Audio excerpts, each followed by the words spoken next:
Let's get this over with. They're down in 9. Brady slides. He's going for Godwin downfield. And a Brady said, I'm going to take a shot one-on-one. And Godwin, I think, was even a little surprised based on him.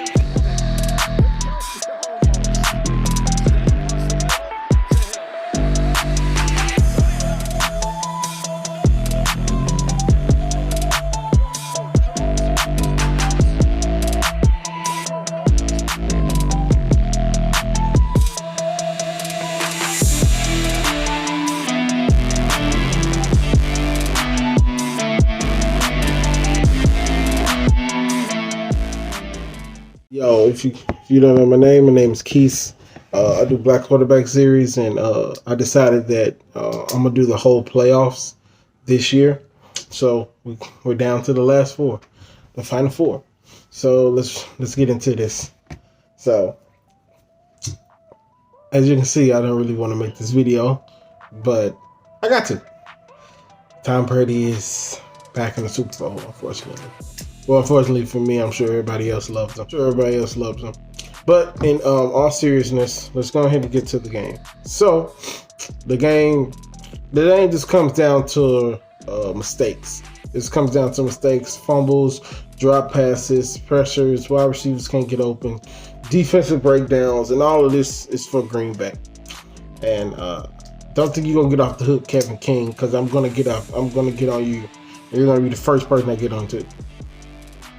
So the game opens up and it's fairly close until Green Bay's defense, or just Green Bay in general, completely falls off the face of the map and just forgot to play. And so the game is close. The game is close, and Tom Brady takes the lead. It's 14-10 at the end of the first. And so we get into the swing of things. Tom Brady scores again, and it's 21-10. And it's 21-10 because they gave up. Kevin King gave up a touchdown at half with like 6 seconds to go. There's no reason for you to be pressing and get beat. There's no reason for you to get beat. So he ends up getting beat, and it's 21-10 going into halftime. So we open up. Green Bay goes on a 3-and-out. And no, I'm sorry. They don't go on a 3-and-out.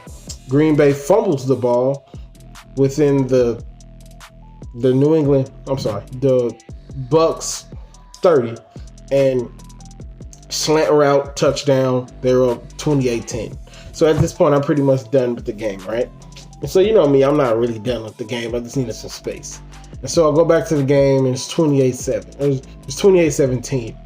And New England, I'm sorry, I'm going to say New England a lot. Fairly right, because, you know, Brady used to play for New England. So Tampa Bay just can't get anything done.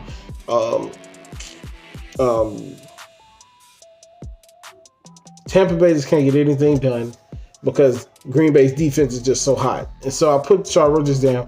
2 drives. So on 2 drives, they have 2 picks, and Green Bay ends up getting two punts.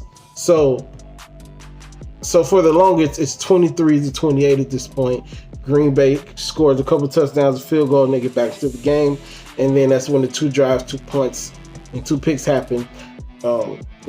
Tom Brady throws 2 picks, and Aaron Rodgers does nothing with it. I will hold Aaron Rodgers to that standard that he needs to do better. You got to execute. You got to get a field goal. You got to get a touchdown. You got to get something. You have to grab something in order to keep this game close. And the reason it's 28-20, the reason it's not 24-28 or 25-28 is because the guy missed. He dropped a 2-point conversion in the end zone. That's going to come into play later. So it gets close, and it stays 28, and it stays 23-28 for a long time. And so New England goes down, gets a field goal. It's 31-23 now. So we're driving. And first of all, to get to 23, Aaron Rodgers puts together a masterful drive. The drive was just beautiful. And they get the touchdown. So we move on to the fourth quarter. It's 23-28. 4 or 5 minutes to go left in the quarter, and so Aaron Rodgers gets the ball back. Aaron Rodgers drives the ball down the field, makes great plays down the field, and then we come to the critical drive that's within the 10. So we come to the critical drive that's within the 10, and so Aaron Rodgers rolls out on 2nd and 10, and instead of running, he throws the ball, incomplete pass. Second play, same situation, incomplete pass. So you might think, Aaron Rodgers, why didn't you run it in? You could at least get to the 1 and then, quarterback sneak or hand it off to the back. That's the same thing I was thinking. Why Aaron Rodgers didn't do that, I have no idea. So we move on. No, I'm sorry. We don't move on. So incomplete field goal. Now, mind you, it's 2:04 left on the clock. Why are you throwing an interception? Or why are you not going for the touchdown? I don't know. Everybody in America is saying go for the touchdown, and then Matt LaFleur clicks the field goal. I'm not understanding why. So they kick the field goal, and so Tom Brady has 2:04 left. We've seen this movie before. 2:04 left. They make a bonehead decision on the kickoff, and then they end up having 3 timeouts to play with going into the drive. So the drive is looking pretty promising from a Green Bay perspective. So Green Bay gets the stops, and we're on 3rd down. Now, mind you, this has been a pretty chippy game leading up to this point.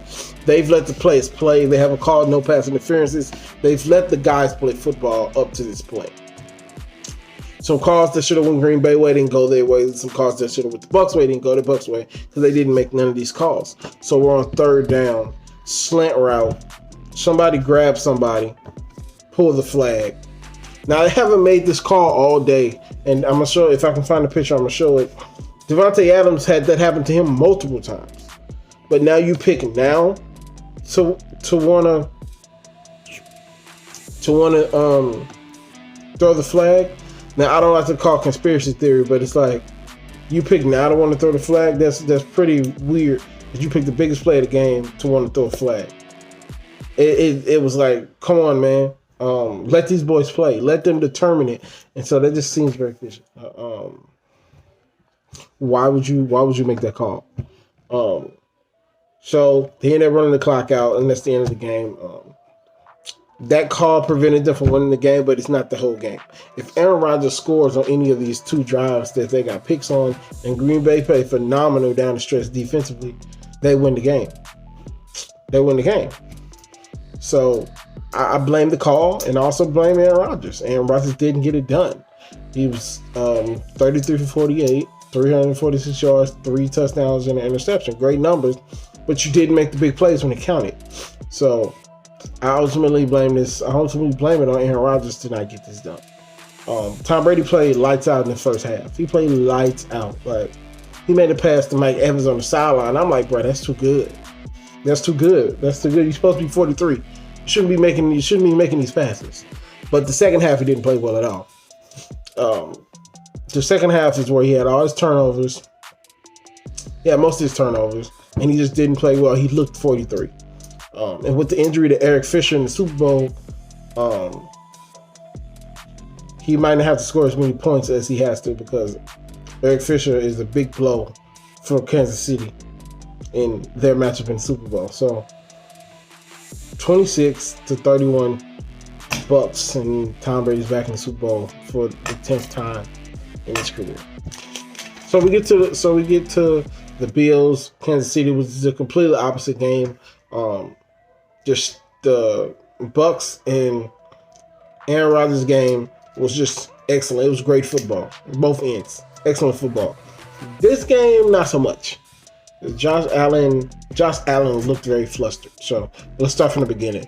So the Bills got spotted 9 points from N'Keal Hartman fumbled at the 3 or 4. They scored on that. And they scored a touchdown, but they missed the field goal. So it's 9-3. So Kansas City at that point proceeds to score 21 straight points. And N'Keal Hartman scored one of the touchdowns. They played great during one of those drives to make up for fumbling the punt. And at that point, it was pretty much over at that point. So at halftime, they finished 21-12. And Josh Allen just couldn't get it together. He was running around for his life. He was just not playing Josh Allen football. He made great runs, but that's not really his game. Running is not really his game. So kind of threw him out of his rhythm. Kansas City defense played way above expectations that I even had of them. They kept taking field goals instead of touchdowns. It was 3 or 4 occasions really critical in the third quarter that they took field goals instead of touchdowns. If they took touchdowns instead of field goals, the game would have been a lot closer than it was. And that was pretty much all the sliver Kansas City needed to just Patrick Mahomes' light show. Just Travis Kelce, Tyreek Hill over the top, N'Keal Hardman. Like it was a light show, as it always is with Patrick Mahomes and the Kansas City Chiefs, and they end up winning. I can't remember the final score. I put the final score up. Josh Allen played decent. He played decent. He didn't play as well as he played last week. He didn't play as well as he played. I think he played the Colts, if I'm not mistaken. He didn't play well. He looked like first-year Josh Allen this game. He looked very uncomfortable. He looked very lost, as he always does. But this time more than anything, he looked very lost and didn't know what he was doing. But it was his first AFC Championship game. I can't expect much from him. They'll be back. This will be a rivalry. It's Kansas City. Bills will be a rivalry. The Ravens and Tennessee will stay a rivalry. And Oakland and Kansas City are always a rivalry because they're in the same division. But, yeah. So, Josh Allen's numbers, he was 28 for 48, 287 yards, 2 touchdowns and an interception. Mahomes' numbers, 29 for 38, 3 touchdowns, had 2 receivers over 100 yards. Tyreek Hill, 9 receptions, 172 yards.